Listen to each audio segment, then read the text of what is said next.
Hello, Planeswalkers! Andrew here, and I am joined by my friend Brenden. Hello. Um, he's just hanging out with me while I'm house sitting because Yes. I'm home alone, except for him. We have some double masters to open. Uh, I, I've been looking forward to this because these are these are so many good reprints. Probably shouldn't have sent him to me on accident. Yeah, I sent them to Brenden on accident, so we had to wait until I went to pick him up until we could open these. So we got 8 packs because I spend too much money. I did open a couple of these earlier in the week, just because I was impatient. Not these, but I bought 2 more. I opened up a Sword of Fire and Ice that's a foil, which is I promptly put it into Sir Gwyn, which I think I'm doing a deck tech on next month. So keep an eye out for that. So let's crack the first pack. Token is Elf Warrior. Meh. I shouldn't have flipped the top one off, but there's our foil, Bone Picker. Ooh. Okay, let's go through here. Orcish Vandal. Let's get these organized. So, Fierce Empath. Battle Rattle Shaman. Eager Construct. Sift. Ooh, draw 3 cards, then discard a card. If this was 1 mana less, it could go in my Vidrock deck, but it's not. Chromatic Star. Huh, neat. Ooh, Urza's Tower. In one of my other packs, I opened Urza's Power Plant, I think. Wherever that might be. I think I might be able to grab it right here. What a box.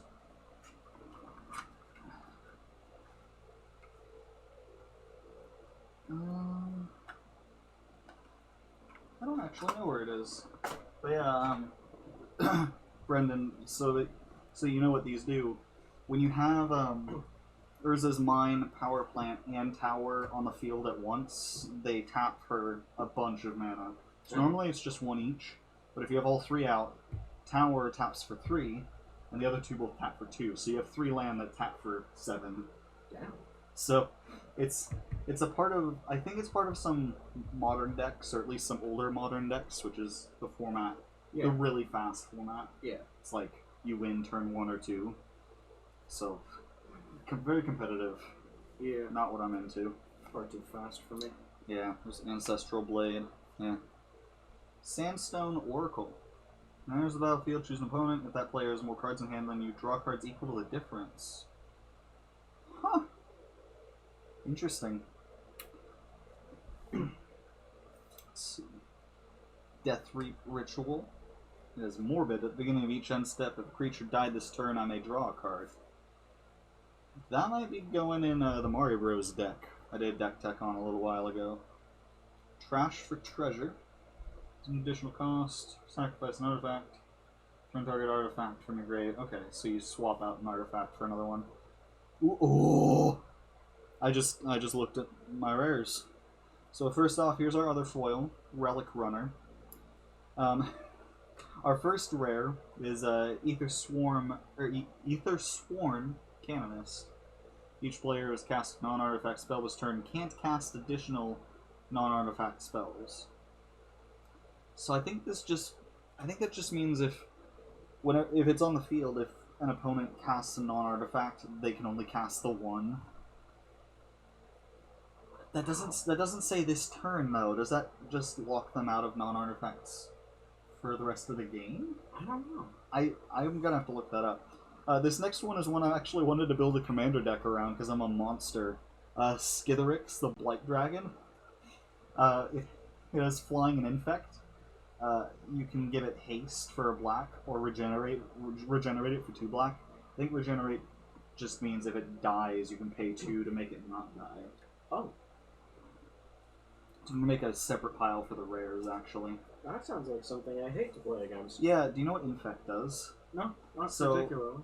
I mean, I read the card. When a creature with Infect hits another creature, instead of inflicting damage, it gives the creature -1/-1 counters equal to the damage dealt to it. So it's a permanent decrease to that debuff to that character or that creature.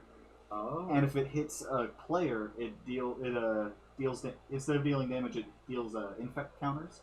And if the player has 10 or more infect counters, they lose. Oh. So okay. that's why infect decks are only played by monsters. Yeah, that sounds like something I would hate. Yeah, it's like, oh, you have like 40 life, but because someone hit you for 10 of infect, you lose. Wow. Yeah, it's really mean. So the next one, Eldrazi Spawn. Interesting. Didn't know I'd be seeing Eldrazi in this set. Oh, where's my coaster? My drink is sticking to my coaster. Nice. Better than getting the water all over my desk. Okay, Defiant Salvager. It's a very artifact-heavy set for some reason. Yeah. Because I think this one also deals with artifacts. Sacrifice an artifact or creature. Put a +1/+1 counter on Defiant Salvager. Okay. Activated only at sorcery speed. Clear Shot. Huh. Neat. Another Battle Rattle Shaman. Fierce Empath. Mirror Retriever. I think this is part of a combo where you have 2 Mirror Retrievers that keep recycling themselves. I think there's a way to make the Mirror Retriever playable for free, and you just keep recycling it. I forget what the combo is. And there's Urza's Mine. I think I have the full Urza set now. I might be putting these in Golos so I have access to a bunch of mana for no reason. Metallic Rebuke. Wonderful from a Dino deck. Sanctum Spirit. It is colorless mana though. Yeah. There is a card from M21 that you might want that would make these a lot more useful. Because Was that the one that just turned the mana into any color I need? Yes. I think I have that in my deck. Chromatic Orrery. I think that's in my deck. It's a brand new card from M21. Oh, yeah. If you don't, I have an extra copy, but it is a mythic, so I don't know how much it costs. Yeah. But yeah, that would make it so that these 7 mana you could use on anything. That's awesome. Sentinel of the Pearl Trident. Selesnya Guildmage. Enlarge. Okay. I think these are our foils and rares up next. Spellskite.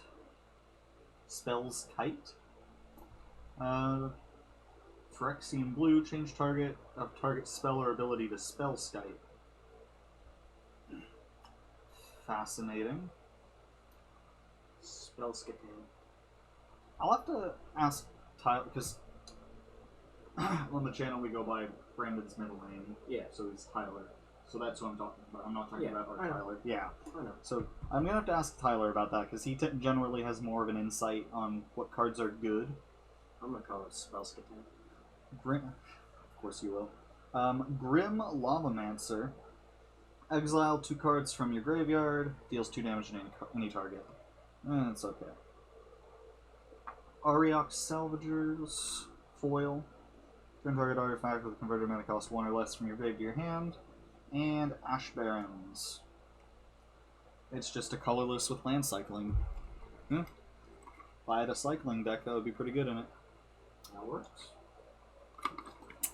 But I don't have a cycling deck. We're only 2 packs in, though. I've already gotten Skitherix, which I'm happy about. There's a Clue token. Tumble Magnet. I've gotten a few of those. Divest. Target player reveals their hand. You choose an artifact or creature. Player discards that card. Huh. So you just get to dump something from someone's hand. Kazul's Toll Collector. Kozilek's Predator. There's an Eldrazi. Iron League Steed. Ooh. This creature enters, put a +1/+1 counter on it, or create a 1/1 colorless servo. I like that. It's kind of weak, though. It's just, at best, like a 3/3 with haste. Expedition Map. Frogify. I turn your creature into a frog. Wow. Strength of Arms. That'd be a pain for my deck. Painsmith. Core Tapper. Put a charge counter on it. Sacrifice it. Put 2 charge counters on target artifact. Don't know what the point of that is. Brimstone Volley is the last 4. They're into our rares. Blasphemous Act, a classic. It costs 1 less to cast for each creature on the battlefield. Normally it costs 8 in a red. Deals 13 damage to each creature. Ooh. So it hits all creatures. Damn. Champion of Lambolt. Creatures with power less than Champion of Lambolt's power can't block creatures you control. Whenever another creature enters the battlefield under your control, put a +1/+1 counter on it. So she keeps getting bigger, and anything that's smaller than her can't block you. Oh. That's funny. Foil Ancestral Blade, and a foil Elvish Aberration. Kind of crap foils. Although I am spoiled by the foil Sword of Fire and Ice. Yeah. The $50 card. Yeah. I'll do it. That card's good. It gives it's one of 7 swords. They haven't gotten all 10. But every sword gives protection from 2 colors. Which just means anything that is those colors cannot block or interact with it really in any way. So that could totally just shut down my deck. I mean, it's protection from blue and red. So if you have anything that's green... I mean those kind of dual color cards. They could. There are ways around it, because the sword doesn't have protection. Yeah. So if you can blow up an artifact, you could blow up the sword. Makes sense. Merit Lage token. 20/20 flying indestructible, but it's a token. Wow. Why does that exist? My Golo step can make it really easily, because if you have... So it starts out as a land called Dark Depths, which I think, if this is in this pack, it must be in the set. I think Dark Depths and Thespian Stage are both in the set, but Dark Depths comes in with, I think, 10 snow counters, or ice counters, and you can pay to remove an ice counter, and when all ice counters are gone, you sack the land and make Merit Lage. Wow. But if you copy the land with Thespian Stage, then since they're both legendary lands, you have to sack the original land, because you can't have 2 legendaries with the same name. Yeah. And then the copy, since it did not enter as Dark Depths, it was already on the field, it doesn't get ice counters. So it immediately sacks and becomes Merit Lage. Wow. So that's fun. Just spit out a 20/20. Heartless Pillage. Dark Steel Axe. Teamer Battle Mage. Elvish Aberration. That deck is frickin' everywhere. It's like Diglett. Iron League Steed. Expedition Map. Alabaster Mage. Mishra's Factory.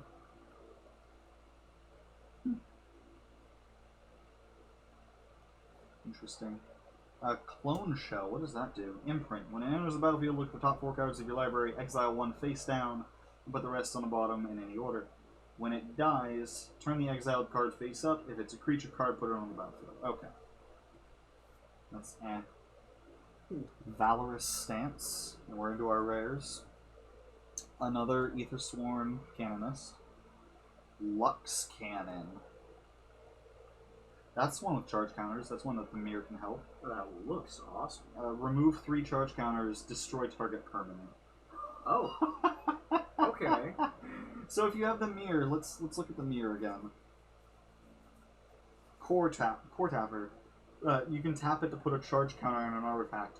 So you play both of these, you tap both of them, and Lux Cannon gets 2 charge counters. Wow. Ooh, an even spicier combo. You play both of these, tap the Core Tapper, puts a charge counter on Lux Cannon, then you can sack the Core Tapper to put 2 more on the Lux Cannon, and immediately tap it to blow something up. Jeez. The same turn that you play it. That's actually sick. That's good. We got foils, Metallic Rebuke, and Cast Down. Destroy target non-legendary creature. It's okay.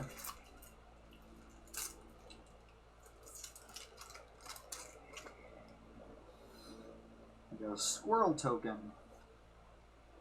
Yeah. Might of the Masses. Driver of the Dead.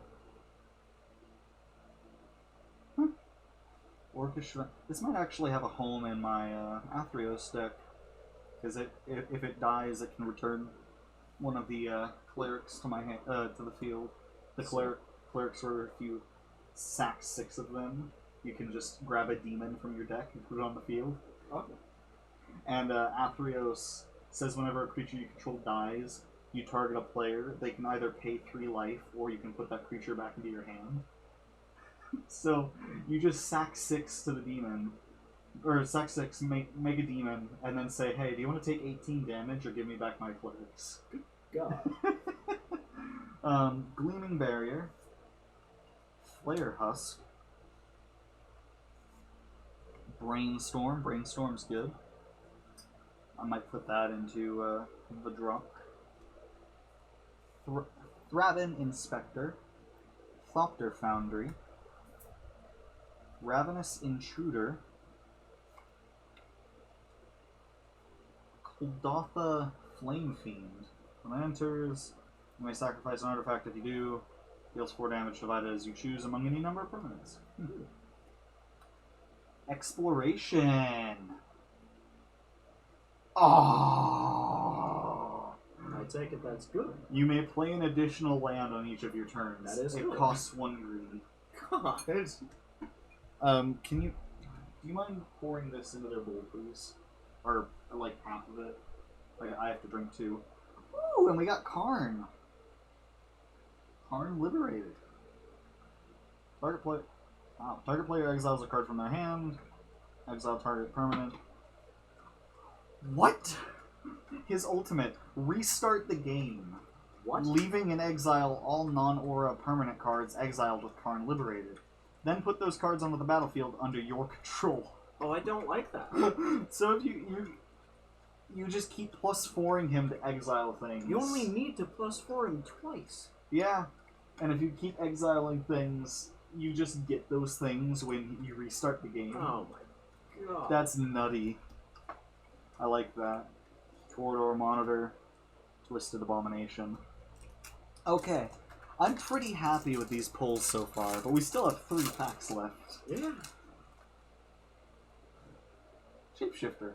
This is a token that's made. There's a card called Cradle Swamp, which is probably in this set, reprinted in the set. But it's card art because it lets you blow something up and then replace it with a changeling.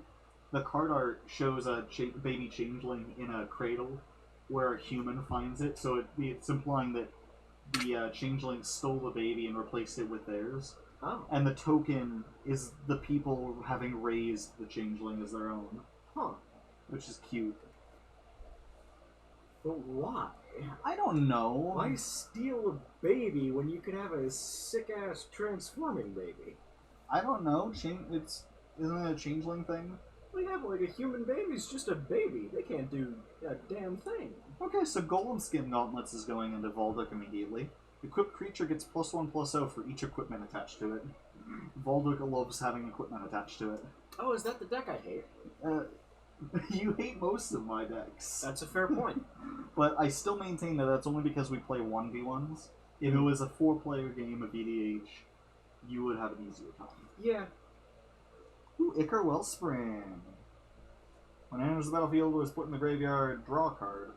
That's okay. I thought it was something else.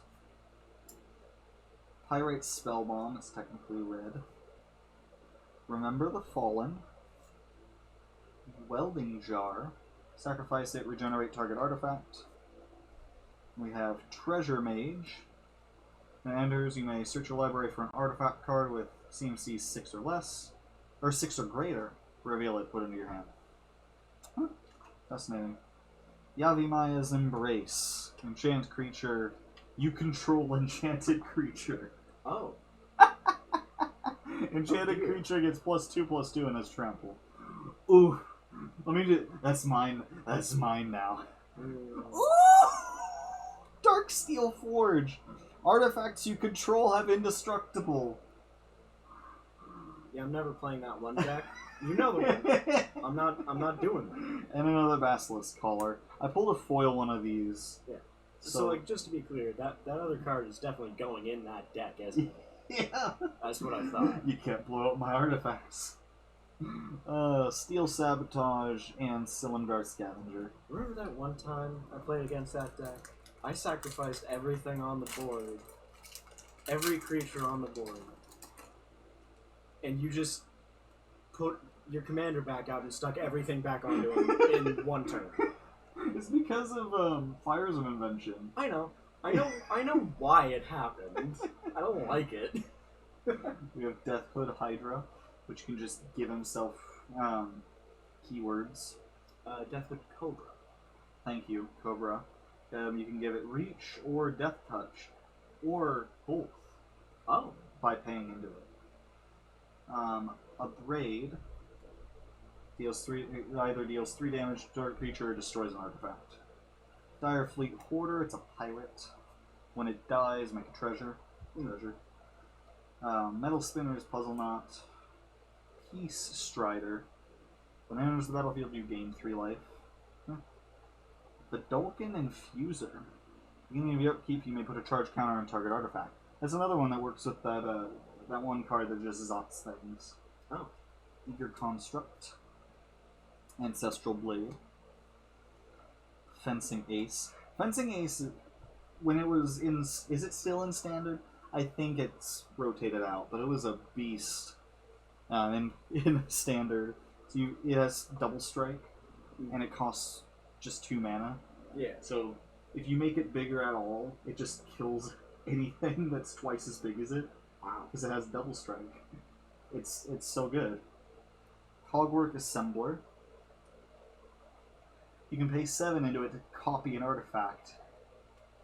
That token gains haste. Exile at the beginning of the next turn step. But that's any artifact. You can copy someone else's. Oh.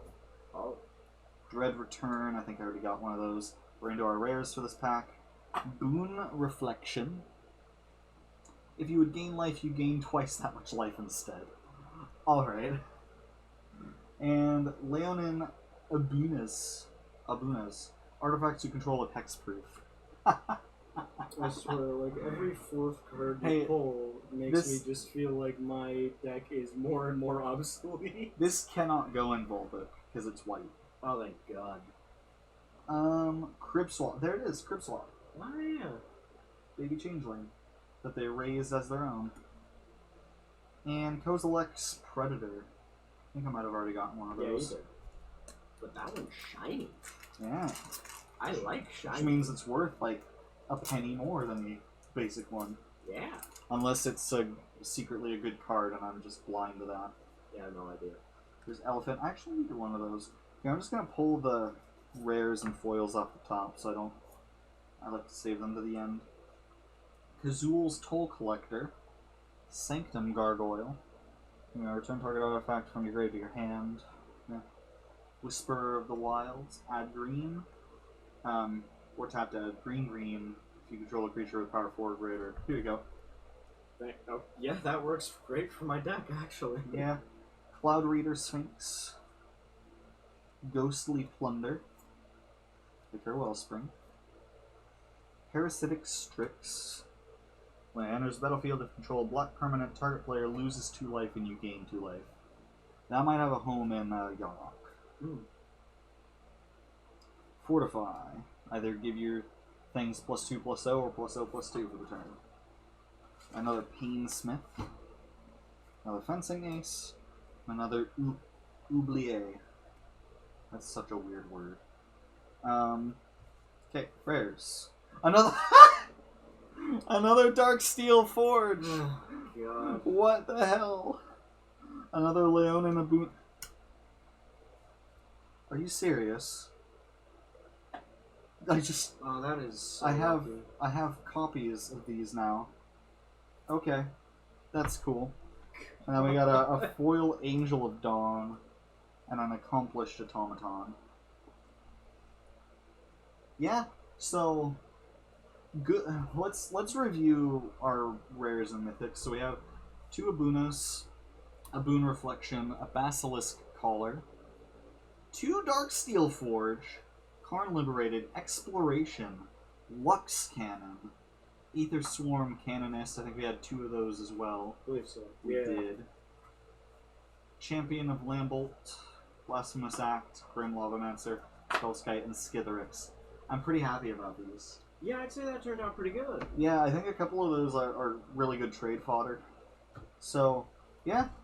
There's the pack opening. We opened 8 Double Masters, and I should probably stop spending money on Double Masters now. They are expensive. I've been through 10 packs now. Yeah, that's a lot. I'm irresponsible with my money. Oh, you are. We'll talk about Brendan's spending habits on another day. I didn't spend $200 yesterday. Anyways, thank you all so much for watching. If you enjoyed this, leave a like and a comment telling us what you think. And tell us what your best pulls were from this set. Anyways, if you want to see more from us in the future, think about throwing a sub our way. And y'all have a great day.